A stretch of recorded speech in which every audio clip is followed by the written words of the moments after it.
Welcome everyone to another Risk Minds webinar. I'm Pericles Tivaios, Chartered Financial Analyst and Accredited Financial Risk Manager. I'm a researcher at IE Business School in Madrid, Spain, and a partner at True North Partners, LLP in London. I would like to welcome Mark Camillo, Head of Professional Liability and Cyber at AIG, and Antonio Giannino, Chief Risk Officer at Amagis Capital. Today, we will be discussing cyber risk in an era of increased digitization and connectedness. We will try to present practical ways in which businesses can stay prepared for cyber risks and provide guidance for the risk managers on how to promote the robustness of their infrastructures. Please note we will be live tweeting this webinar, so you can join in the conversation using the hashtag RMWebinar. If you have any questions during the presentation, you can send them to us using the Ask a Question box on your screen or by tweeting us. I'm going to proceed with a question to our panel. I'm going to ask first with Mark, and I'm going to ask you, Mark, what, based on your experience, are the key concerns regarding cyber risk in 2018? Well, thank you. I think that, as you mentioned in your opening comments, I think cyber is definitely a top-of-mind concern for many of our clients and risk managers, particularly after the events of last summer when we saw that the WannaCry and the NotPetya incident spread very quickly. It caused significant financial damage for a number of companies, and so the focus, particularly if companies were not paying attention or looking at that, are definitely on the radar screen. I think what we find with respect to the type of incidents, it really is financially driven. So when we look at the type of claims that we have seen over the past year, many of those are cyber extortion related. In fact, most of the events that we see, particularly across Europe, Middle East, and Africa, are cyber extortion related events. That will be, I think, a continued concern, particularly as the bad guys find it more and more difficult to potentially monetize some of the credit card data.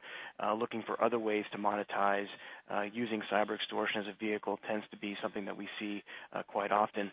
I think the other key area or key risk is the business interruption. And as we saw with some of the events over the summer, several publicly traded companies reported losses anywhere from $300 to $500 million US based on significant downtime where their systems had issues for a couple of weeks, and that did translate into some very significant dollar losses. So as we look ahead and we look at the claims data and the claims that we continue to see for this year, we would continue to see an emphasis in that area, both in the cyber extortion and the business interruption.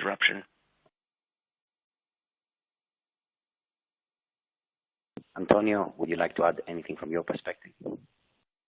Yes, I mean, in the asset management industry, the things have been quite similar to what Mark has been discussing. So on top to his comments, I would just add that basically there has been a shift in the perception of cyber risk. So maybe at some point now people are being even more and more concerned about the value of data, because it's not really just about stealing credit cards or directly stealing money with cyber attacks, but especially with all the operational and regulatory risks associated to cyber. So, for example, now in Europe we are going to have in May 2018 the launch of GDPR. So people are becoming more and more concerned about the value of their data and how to properly store not only to comply with best practice in the cyber risk world, but also to comply with all the regulation. So, for example, a lot of our clients are asking to basically do a comparison between the IML requirement and the GDPR requirement and the best practice in cybersecurity. Because, for example, they want to be sure that they retain enough data to be compliant with AML, enough data to be comfortable dealing with the client, but at the same time they don't want to be in breach of GDPR or any other data protection legislation. So I think the intersection between regulatory risk, operational risk, and cyber risk is becoming more and more prominent with the incoming days. Indeed. Antonio, I'm going to continue with you on the next question. We hear a lot about new technologies that are becoming more and more prominent, things like cloud and blockchain and others. I would like you to tell us how do you think that these new technologies contribute to cyber risk threats, but similarly, if you could identify whether these technologies could also help us in better managing cyber risk. So usually I never blame or give too much credit to the tools. So indeed, these mentioned tools like blockchain, like cloud technology, like cloud computing, if not machine learning or AI, can add a lot of value to any company and especially any day-to-day activity of any risk manager. However, we need to be very careful because in my personal opinion, it's important that those tools are fully understood and properly used by the risk manager. Because the risk there is that just to be in line with the new trend and to use something which is, for example, in the asset management industry, again, better perceived by the investor or the management, because at this point in time, everyone is talking about blockchain, everyone is talking about AI. You start using the tool, but you don't have the experience as an organization, as a company, to properly interpret the output of the tool, or even to properly use it on a day-to-day. So in that case, I would rather recommend any risk manager, of course, to be a continuous learner. So to keep on attending not only these amazing webinars, but as much classes, as much online learning, and not only online learning, tool and book and courses that they can find. Because in order to properly address this new technology, in my personal opinion, you need to master them before. Very interesting. And Mark, from your point of view? Yeah, and I agree. I mean, I do feel that with these new technologies, with the cloud, it's really pushing business efficiencies, and organizations are embracing this new technology to become more competitive, to provide more compelling solutions to clients. But with that comes risks, and in particular, just by expanding and having these number of technologies increases the attack vectors that the criminals can use to cause harm. And we saw, particularly in the fall, that we saw some issues where there were targeted sort of dyne attacks, where they were targeting one specific technology that ended up impacting multiple clients. And I think that's the biggest concern, and particularly from the insurance industry, is that as more and more companies particularly use specific vendors and tend to aggregate the risk in a few technologies, if there is some type of disruption or some type of attack on a key cloud provider or other technology provider, that could have very significant issues across the insurance industry. And we saw a bit of that with respect to the events of the WannaCry and the NotPetya, where if those companies had insurance policies, that would have been a couple of $2 billion loss for the industry. So we are able to see that as companies embrace and use new technologies, as you have an attack on a particular sector or on a particular software, that can spread globally very quickly and can cause very significant damage. Indeed, the use of technology is effectively a one-way path, and we cannot avoid them, so we have to deal with them. And as you said, we have to understand them more and more, cyber risk and the appropriate use of technologies and the risk that they bring as a business-as-usual activity, just like underwriting used to be in the past. If I may then move on to the next question from my side, how can businesses stay prepared against cyber threats? And I would like both of you to give me your perspective, both on your experience and what you do in your own company, but also items that have come to your attention and that you feel are worth mentioning, even if they're still at early stages, but quite promising, or something that you're planning to implement in the near future. Mark, maybe we'll start with you this time. Sure. I think it is a challenge in terms of just keeping up with the latest threats, and particularly because with just the number of threats and the number of security patches that we see on a daily basis, it can almost lead to a sense of information overload. And particularly when you look in the news, there's almost a daily some sort of breach or some type of incident or some type of cyber threat. I think that one way to effectively deal with this is it really starts at the top, and by having something implemented within the organization from the top down to set up a strong culture around cybersecurity. And that really, again, starts at the board level, pushing that down, having somebody that's responsible for the risk. And then it really comes down to educating and training employees, because when we look at the number of claims that we see, most of them have some element of human error or insider that ends up causing that particular loss. So again, educating and training employees is critical and key so that they understand, particularly the way that most of this malware is spread is through phishing techniques or social engineering, where employees end up clicking on things they shouldn't, and it ends up introducing the malware into the system.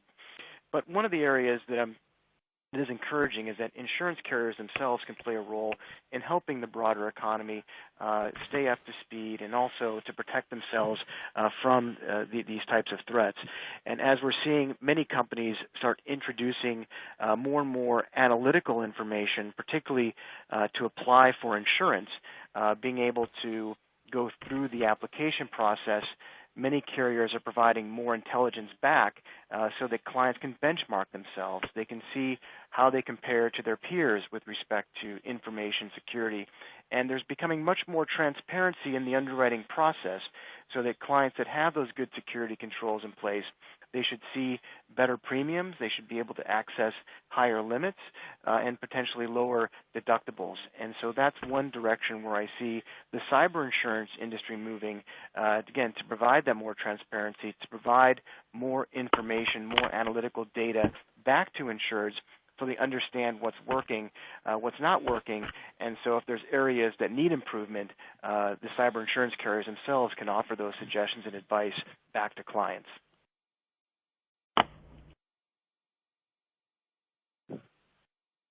And Antonio? I totally agree what has already been said. In particular, I want to stress, because I come from an academic background, sort of. So I was teaching at Bocconi University, several mathematics class, and the role of training, the role of education is always important, but when it comes to cyber, I would say it's even more important. 60% to 62% of cyber breaches last year were a result of human leaks, human mistakes, not really breaches in the IT department or failure of the IT department. Was someone doing something that could have been easily prevented with more training or more culture.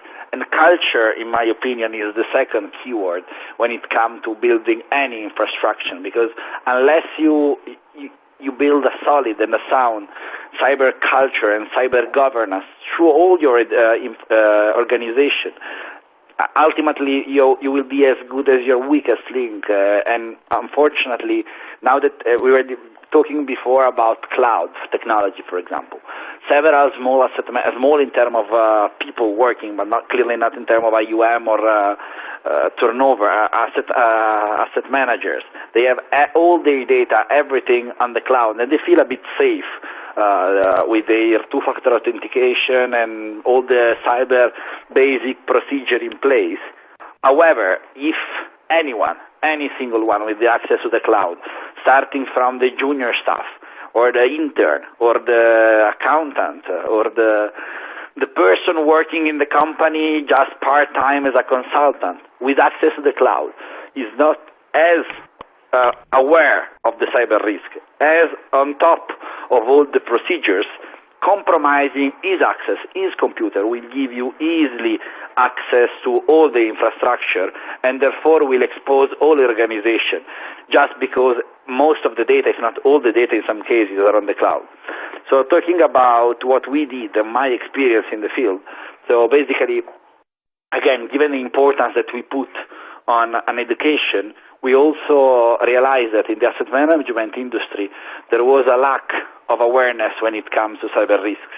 So, for example, we launched another business line, partnering up with two professors from Bocconi University, thanks to my previous career there, just to spread not only in our organization, because we deem that being fundamental, but also assisting other asset managers with educational channel like peer-to-peer webinars, or even training, personal training to top executives, because we want to be sure that not only our clients, because another point that I want to stress is that in cybersecurity, unfortunately, it's not only about building cyber walls and building an infrastructure, but it's really securing the whole ecosystem, because whenever you are sending an email, for example, you're sending an email and that the recipient of that email, even if you have the best cybersecurity policy processes and everything in place, but the recipient of the email is lazy or is not as good as you will still get the risk of being exposed.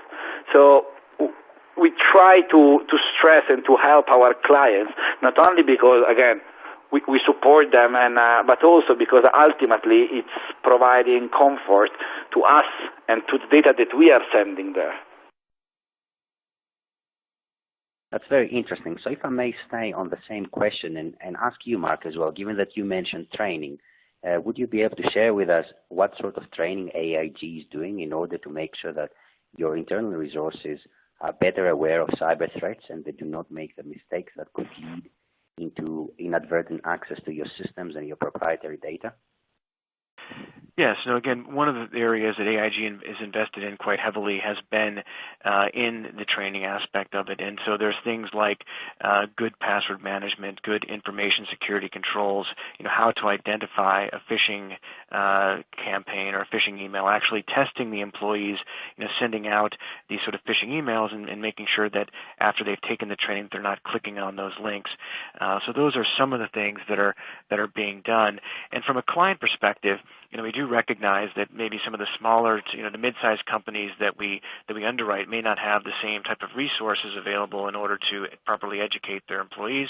So one of the things that we also include as part of the policies, is an e-learning or a training platform that's already available in 11 different languages that has about 40 different training modules included, and those include some of those trainings that I just mentioned around phishing and good password management, and just a proper way that you would sort of manage your confidential information, from simple things like not having confidential information lying around the office.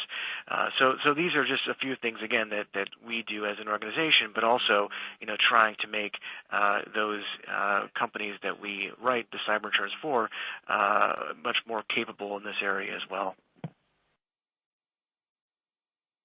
I'm going to move on to the next question, and there was mention about obviously the significance of everybody being part of a firm's defenses against cyber, including at board level responsibility for what's happening. I would like to come specifically now to risk managers, and I would like to ask, I'll start with you, Antonio, this time.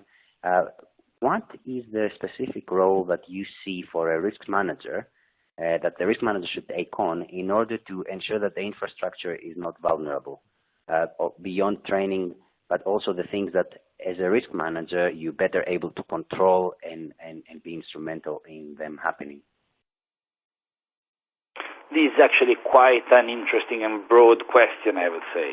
So when it comes to the role of the risk manager, first and foremost, given that we have been discussing the importance of all the members and all the people involved in the data management, ultimately the responsibility of the risk manager is to oversee all the processes and all the flows of information.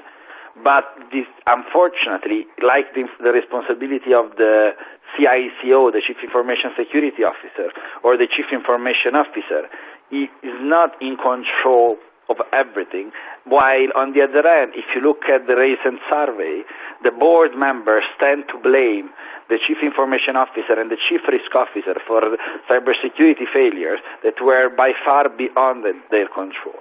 So going back to what they should do to ensure a cybersecurity policy and a cybersecurity culture, first we have been already discussing about training, and in part we also have been discussing about the importance of penetration testing. Mark was mentioning false phishing attacks, but not even limited to the company, because as I was saying, you to stop thinking about cybersecurity as something related to your company in the strict sense. So, for example, in my experience as a pen tester, as a penetration tester, I realized that when you try to white hat hack, let's say, an organization, most of the time, especially the sophisticated ones, are quite hard to penetrate in the sense that they might have the best IT in place, the best measure, maybe one of the big company advising them how to structure all the data flow to minimize vulnerabilities. But then it is as easy, because you also were mentioning something very interesting. These penetration testing activity, if done properly, they should not focus only on cyber, and so the risk manager should not focus only on cyber and basically insure himself or the company first from cyber risk and hedge that kind of risk. But he also needs to understand first and then prevent, ideally prevent the social engineering part of cyber risk. So, for example, as I was mentioning, even the most sophisticated companies, they might have the best IT in place, but it's quite easy, and often it's really easy to set up a fake Wi-Fi hotspot in the restaurant in which the roles, the senior executives go for lunch every day. Most of the time, at least one of them connects to that Wi-Fi, believing it was the Wi-Fi of the restaurant instead of the Wi-Fi of the company. He believes it's the Wi-Fi of the restaurant instead of the fake Wi-Fi that you're basically stuffed with that. And whenever they connect to that hotspot, you will access all their email, all their data, everything which is present in that mobile phone, in that iPhone. So again, in this specific example, it's not really a failure of the IT department. It's not really a failure of the company, but it's something apparently unrelated to the company that can still compromise with a bit of social engineering your data and ultimately your cyber protection. So the role of the risk manager, in my personal opinion, and again, I think there are challenges there because most of the senior risk managers, the chief risk officers, they have either a market risk or a credit risk background. So it's not that common to find chief risk officers with an operational risk background or a cyber risk background.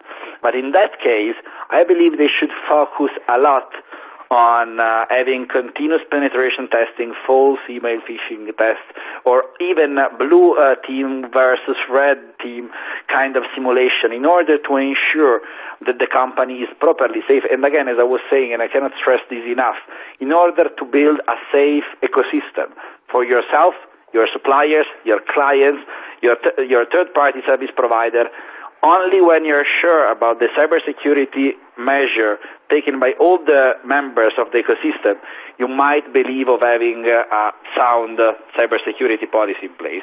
And that should be, in my personal opinion, the role of the risk manager when it comes to cyber, making sure that the company is building properly the cyber governance within. Mark? Yeah, and I would agree with Antonio's one of his earlier comments that the good news is that many of the attacks can be prevented with good cyber hygiene. And when you look at the annual Verizon data breach investigation report, over 90% of those breaches could have been prevented with simple to intermediate controls, such as patching and application whitelisting. Now, besides that, there is no technology silver bullet. So even if you're doing all the right things, you can still be breached. And I think that's where it's important for the risk managers to understand what the financial implications could be, and is the company protected? Is the balance sheet protected? And it's a difficult question to answer because one of the, cyber is a peril that stretches across almost everything that the organization does. And to understand the financial impact, you really have to first understand what type of scenarios could actually occur and what type of financial damage could be the result of that. And typically when you do that analysis, you'll find that there's a number of different cyber risks that are going to fall within a four-quadrant model. And that would be, at the top hand would be tangible damage, where you'd actually have a cyber event that causes potential property damage or bodily injury. And then you have the intangible damage, which would be, the network's shut down, but there's no sort of physical manifestation caused by the cyber event. And then in the other parts of the quadrant would be either the first party or third party loss. Again, losses to your own organization or losses caused to a third party. And when you go through that analysis, you can then start mapping the scenarios. Any cyber event will fall within one of those four quadrants. And then you begin to map that against your insurance portfolio to understand, one, where you have affirmative coverage for cyber events. So if you have affirmative coverage to pay for, the forensic investigations, to pay for customer notifications, to cover things like the regulatory investigations with the GDPR coming into effect and the potential regulatory fines and penalties where insurable by law.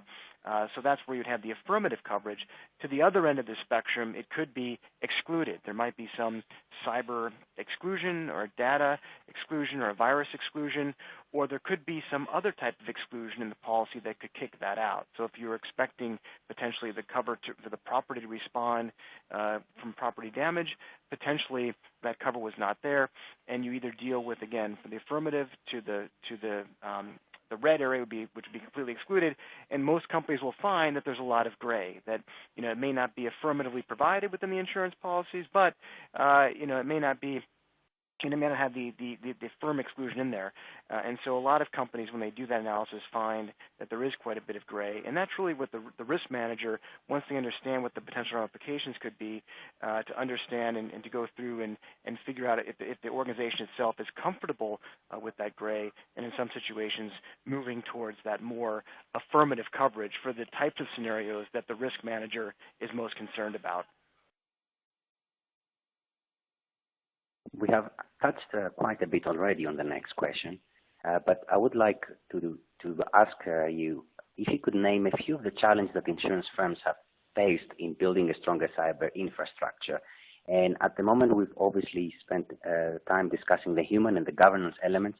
Maybe we can, if we may, spend a little bit more time on the technological side of things. Is there anything from a technology point of view that you think could help, in parallel, obviously, with training sessions and appropriate responsibilities and governance within the organization, in order to better protect yourselves and your infrastructure from cyber attacks?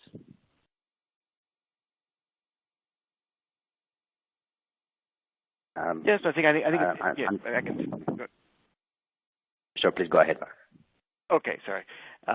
So I think that insurance companies by themselves, I think, are often a target just because, we have a treasure trove of information from application data, and a lot of that, some information needs to be held for years due to regulatory issues, and so there are quite a few challenges specific to the insurance industry, and depending upon, again, how global the organization is and the different lines of insurance that are written versus commercial versus personal lines, can create a lot of issues in terms of how you manage the information security, how if you're able to do that at a central level, or if you end up breaking that out, making it more decentralized and allowing the business units to handle that. But I think one of the areas that I think is good for the industry is that it is highly regulated, and so in order to make sure that you are resilient, there are a number of questions being asked by regulators to make sure that your information security is high. And there are several regulations in this area, again, particularly how globally you operate. But if you're doing business, for example, in the U.S., New York State has a very stringent requirements for financial institutions in order to meet those requirements. And I think the other interesting area is not only from the risk itself, but because insurance companies are covering this risk, whether it's affirmative or potentially non-affirmative or silent in the property policies, there are quite a few questions being asked specifically of insurance companies on how that sort of cyber aggregation and that systemic issue is being addressed, and how cyber risk is being underwritten at those organizations. So it's not only from the insurance company's own perspective in terms of protecting themselves, but also how they are protecting their balance sheet with respect to the insurance products that are being offered that provide coverage for these types of cyber incidents or cyber attacks. Mm-hmm. Antonio? So going more into the let's say, IT part of the question, and just not to focus only on the governance and the behavioral part. I would say that yes, of course, and there is an old say that in the cyber world which states that you are in cybersecurity, there is no cybersecurity without physical security, which is especially true in the recent days. So, of course, I would say there are a lot of tools that people should enforce in for example, the standard package, the standard computer of every employee, and also, for example, having sound password policy in order to make sure that all the employees of the company change their password every 3 months, for example, or choose their password according to the best standard. A cleaning desk policy, which is not IT in the strict sense, but will also ensure that people are not leaving trace of data, sensitive data, including their password, which might seem a bit naive, but I can assure you that most of the penetration testing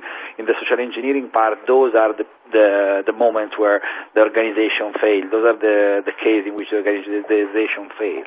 Going back to the IT, strictly speaking, related to insurance, I can share with you a case in which I was involved as a consultant. I mean, clearly I cannot disclose the name of the parties, but let's say that there was this asset manager, and one of the senior portfolio manager received an email from the CIO, from the chief investment officer, saying that despite he was on holidays in a boat, he wanted to convert $1 million in Swedish koruna because he wanted to buy some bonds.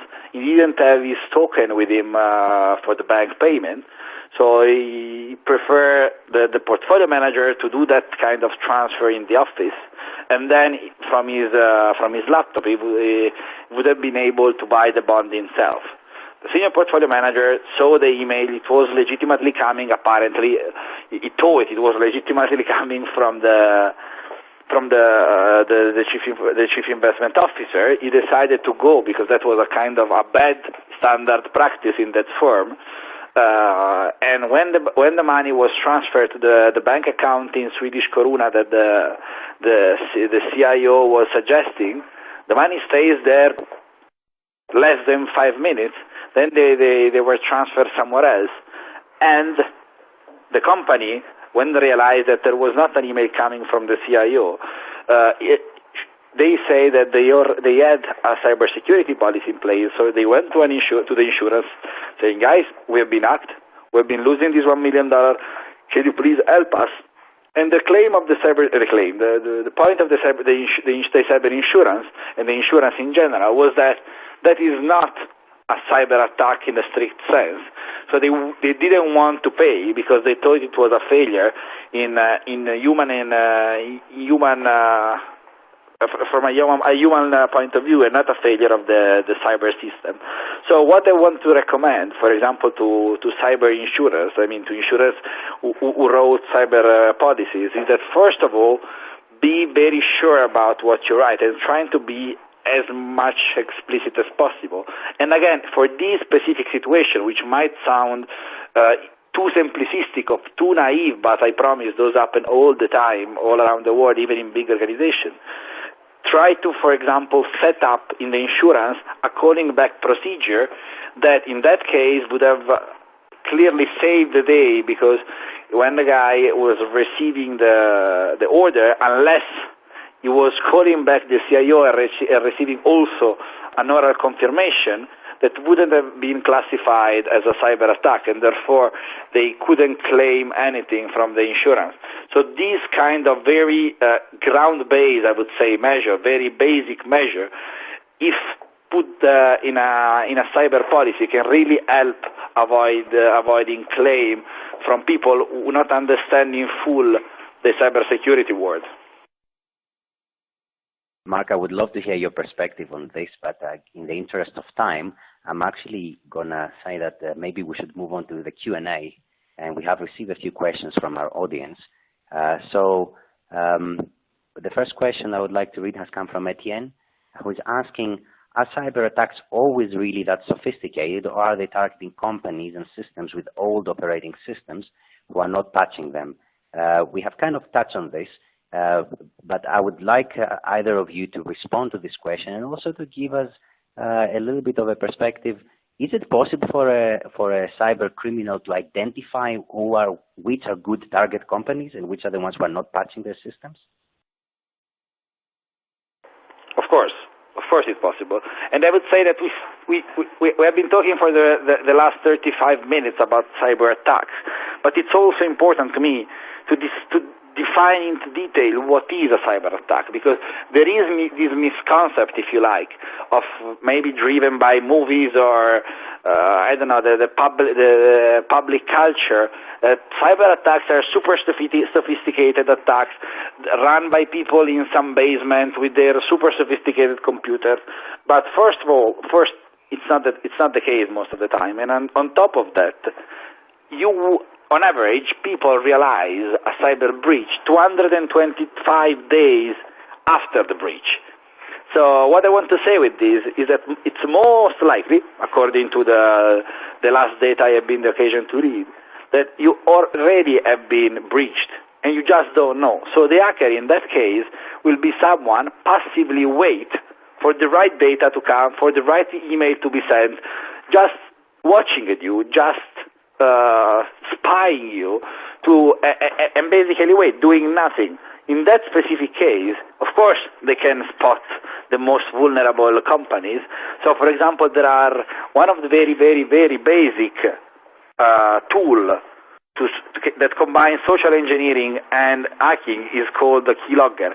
Basically, the keylogger is a malware that someone can install in your computer, and it will record every single key you press on the keyboard, and eventually can send that log file with all the key pressed on your keyboard to some specific email. In that case, they will try to send several of these malwares and other softwares in general and other viruses in general to a bunch of computers, to maybe all the asset managers in Malta. And some of them, eventually, they will fall in their trap.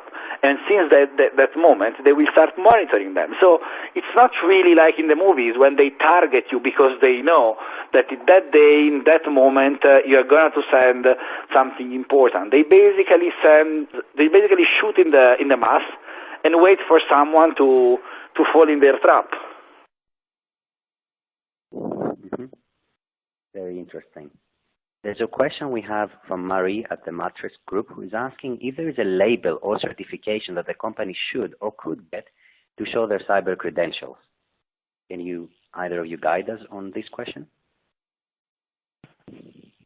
Well, it does vary by industry and also location. So, for example, in the UK, there is a program that was created by the UK government called the UK Cyber Essentials, and it does provide some guidance that can be both used by smaller companies to sort of self-attest, and also a sort of a formal process that you would go through using a third-party accredited assessor to be able to go through and provide that certification. Other organizations would use more of the global frameworks. So the ISO standard is one, or if you are a critical infrastructure provider, either the NIST or the NIS directive in Europe would be used as potential frameworks. Most of these frameworks are fairly broad, and that's designed by purpose, just because the threats are constantly evolving, and the frameworks are try not to be overly prescriptive in terms of what technology is used. But again, they do at a very high level provide some very useful controls and sort of useful guidance, and then that further from what we see gets used by specific industry or geographies to provide specific more guidance, again, specific to those industries. We have one more question from Clement from Stanbic Bank, and may I remind the audience that if you have any questions, please post them now before we start wrapping up our webinar. So Clement is asking, is it proper to leave cybersecurity in the hands of IT operations, or must they fall under risk departments? And more importantly, what are the pros and cons of each choice? I would be quite interested to hear your responses to this question. I would say that the answer to that question is quite in line to the answer to the question whether it's proper to leave market risk in the hand of a portfolio manager. In my personal opinion, they both, the IT person and the portfolio manager, have key role in managing the day-to-day risk because they are investing or managing the IT part of the company, so they have clearly the power to execute orders or to take decisions that might affect your cyber risk profile or your market risk profile. However, it's not just for a regulatory point of view, but also for a governance point of view. In my personal opinion, is the risk management department that should oversee both of those functions and all the other functions. Mark, do you have anything to add to this? No, I would agree. I mean, I do believe that it's not just an IT issue. It really has to be viewed as an enterprise-wide risk management issue, and that's because again, IT has oversight and can prevent attacks for a particular domain. But there are several areas, including vendor or your supply chain risk or even HR, that really makes it much broader than IT. And so, yes, although IT is a very important and critical component in terms of making sure that the company has the right security controls in place, it's just part of the puzzle, and that's why again we would recommend that it is viewed as more of an enterprise-wide risk management approach. Right. I'm afraid that's probably all the time we have for now. So first of all, I would like to thank our panel for joining me and sharing their insights, and everyone who tuned in this afternoon. We would look forward to hearing more about how these trends may develop in the meantime. I'd like to let you know if you have any questions on today's webinar or any recommendations for future ones, please complete our short survey at the end of this webinar, which should flash up on your screen shortly. We are also offering an exclusive discount to the upcoming Risk Minds Insurance event in March, which is taking place in Amsterdam. You can use the discount code on your screen for a 10% off the price and join the risk management event catering especially for the insurance industry and asset management. We'd also like to send you an email with the code over the next day. If you want to read more thought leadership and research on topics like this one, do keep a lookout on the Risk Minds community page for the recordings of all our webinars, as well as new articles and interviews. That's it for now. Thank you, Mark and Antonio. Thank you and goodbye.